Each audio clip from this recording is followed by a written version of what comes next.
Hello friends, and welcome back to my channel, or welcome if you are new. My name is Erin and today is Friday, which means it is Book Review Friday once again. Today we have another book that was sent to me by the author, so I just wanted to let you guys know this book was sent to me in exchange for an honest review, but just because it was sent to me doesn't mean that I'm going to hold back my thoughts or my opinions. You guys know that I like to keep it very real and honest on my channel, and I let you guys know exactly how I feel about a book, so don't be worried. Today we are talking about Frost by Patrick Kaiser. Now, I have read and reviewed another book by Patrick on my channel. It is called Crimson Minds. I will link it in the description in case you want to check out my review on that book, but this is a different book. If you remember, if you saw my Crimson Minds review, that was a verse thriller novel, and this is actually a verse thriller novel as well. We will talk about that a little bit later, and I will get into a little bit more detail about that. So let's take a peeky peek at the cover. I really like this cover. Sorry, my ring light's kind of glaring on it, but I think it's so pretty. I love the wintry, frost, snowy feeling. I think it's very cool. I like the girl on the front. I think she looks really cool. I like her outfit. I like that her hands are frozen. Kind of reminds me of like Elsa vibes, if you will. I think it looks really cool, and I really like it as a cover. I like the tones, the blues, the whites. I think it's very pretty. So now let's get into my synopsis, and then I will give you guys my opinions. Nathan Masterson is under the wing of notorious criminal Jack Frost. Nathan has a particular power that is thought to be extinct, so Jack is kind of helping him learn a little bit more about it and kind of trying to hone his skill. When Nathan gets blamed for a murder that he did not commit, they find themselves on the run from the magical law enforcement. Now on the run, Nathan is struggling with a lot. He has his powers that he's still trying to learn. He has his past that he's still trying to piece together, and now he has this murder that has been pinned on him. Nathan can't seem to piece together his past. He can't seem to figure out who he is, what he is. He's just a little lost, and being on the run isn't making it any easier for him to figure out what's going on. There also seems to be a dark presence in the background, looming and waiting for its chance to come out. So that's going to do it for my little synopsis. Let's move into my thoughts and overall opinions. So like I said at the beginning of the video, this book is written as a verse thriller, just like his previous book, Crimson Minds, that I reviewed here on my channel. So it is written like poetry. It has a flow to it when you're reading it. Sometimes it has a rhyme to it. So it's written a lot like poetry, hence the title, a verse novel. So for me, this is definitely more a fantasy novel than it is a thriller novel. This book deals with goblins, trolls, magical powers. I mean, it's very fantasy themed, which, if I'm honest, I am not the biggest fantasy fan. I don't read a lot of fantasy. I used to read a lot of YA fantasy when I was in high school, but even then I was very selective about it, just because it's not something that calls to me. When I want to read a book, I want to read something a little bit more realistic, just because it's easier for me to become attached to the book and become, I don't know, a little bit more connected, and I don't know, I get more into it if it's more realistic. I know there's a ton of people that like fantasy. Fantasy is a huge genre that a bunch of people like, but for me personally, it's just not my favorite genre. I do feel like that there is the thriller aspect in this novel, which did help me like it more than I anticipated, just because it did keep me on my toes, which I appreciated. I felt like the thriller elements helped balance out the fantasy elements, even though I do feel as though this is more of a fantasy book than a thriller. So my favorite character was actually Jack Frost. I really liked her. I thought she was very cool. She is very cold and harsh and just very distant almost in the beginning, which is ironic because her powers do involve like freezing elements and stuff like that, which I think is funny that she has such a cold exterior.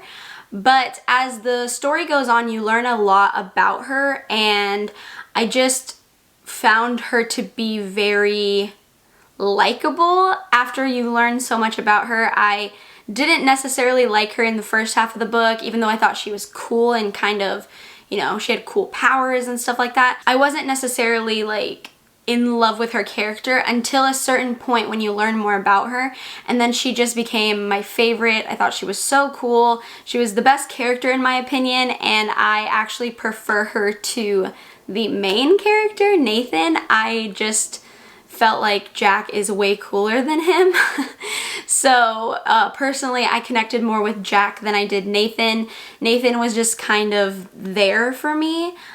He wasn't necessarily someone that I would say is like a favorite character. He was just kind of there in my opinion, and I just didn't find him as cool as Jack. I do like the verse style writing. I think it's fun and unique, and I like the flow as you're reading, how it just kind of flows off the tongue. It's very fun to read and it's engaging because, I don't know, it's because it's kind of like a poem, it just feels a little bit different.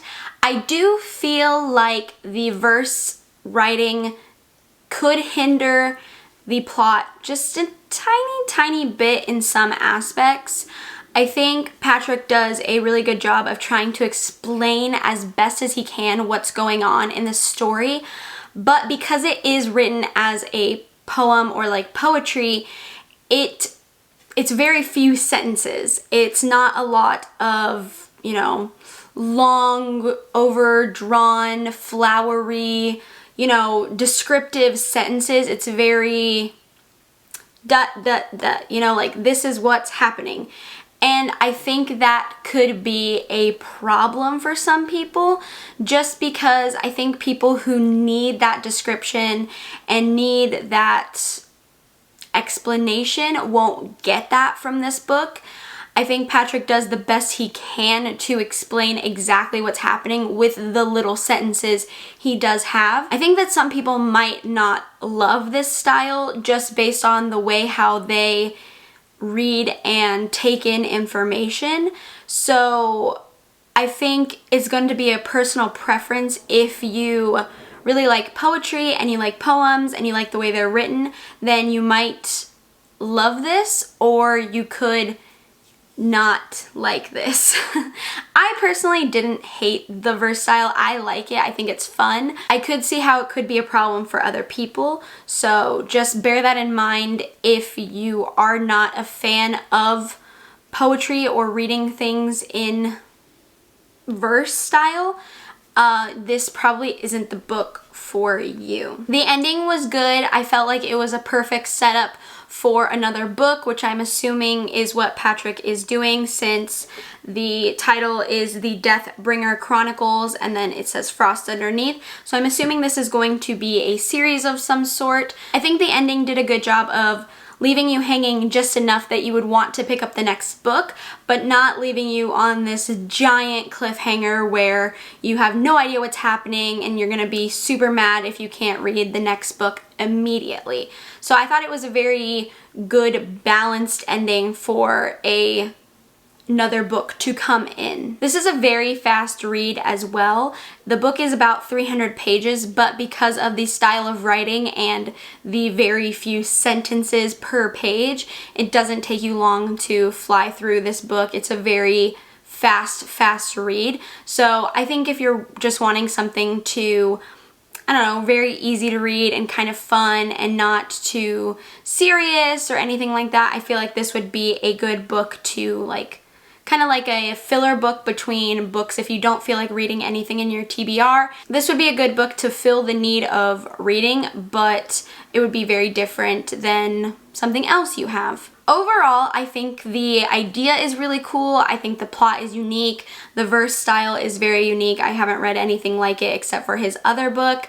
Personally, I do prefer his other book to this one just because I felt like Crimson Minds was a little bit more on the supernatural edge and not necessarily super fantasy driven. Crimson Minds deals with psychic abilities, and I found that to be more up my alley of like the horror stuff that I love, because I am a mostly horror reader and sometimes thrillers and mysteries. So I feel like his other book was more in my general direction of reading, but this one just veered a little bit to the side that I don't usually go into. I'm not disappointed by it. I really did like it. I had fun reading it overall, but I would pick Crimson Minds over this one. I really liked the plot of Crimson Minds more, and I felt like I got into it a little bit more than this one. But again, that's just a personal preference. If you do like more fantasy type stuff, I think this would be right up your alley. Just like I said, it's a personal preference. It's not something I gravitate towards, so I personally would pick Crimson Minds before this one. But I did have a lot of fun reading this book, and I thought it was well written, and I liked it overall. It's just not something I would necessarily gravitate towards on a general basis. That's going to do it for Frost by Patrick Kaiser. Thank you so much, Patrick, for sending me your books. I've had a lot of fun reading them, and I can't wait to see what you come out with next. Okay guys, that's going to do it for today's Book Review Friday. I just want to let you guys know that this might be the last Book Review Friday for a little bit, because it is October and I am planning Book-O-Ween, which I will probably make a video talking about in a little bit. But I'm kind of focusing on that right now, and since it's a lot of books that I'm going to read for you guys, I'm probably not going to have a weekly book review. If I feel compelled and I feel like doing one, I might have one scattered around, but don't be upset if I don't have one every Friday, just because Book-O-Ween is slowly approaching now and I have to give my focus to that. So it might be down to 2 videos a week for a little bit. Maybe I'll film something on Fridays and do, I don't know, a little fun video that's not related to books, but keep your eyes peeled for my Book-O-Ween announcement, because that will be coming soon. I'm very excited for this year's Book-O-Ween because last year was a lot of fun and that was the first time I did it, and now my channel is slightly bigger, so I feel like it might go over just a little bit better than it did last year. So yeah, let me know what you guys think about Patrick's book Frost in the comments down below. Let me know what you think about Book-O-Ween coming up. Let me know if you have any books that you think I'm going to put in Book-O-Ween, and I'll let you know if you're right or wrong maybe. Maybe I'll tell you, maybe I won't. We'll see. Okay guys, this is the end of the video. I hope you guys enjoyed. If you did, please give me a thumbs up. It lets me know what kind of content you enjoy from me. That way I can keep providing you with that kind of content. Feel free to subscribe to my channel if you haven't already. We can become friends and talk about makeup, books, horror, movies, all kinds of things. I do a lot on this channel. And with that being said, I hope you guys have a fantastic weekend, and I will see you guys on Monday with a new video. Bye!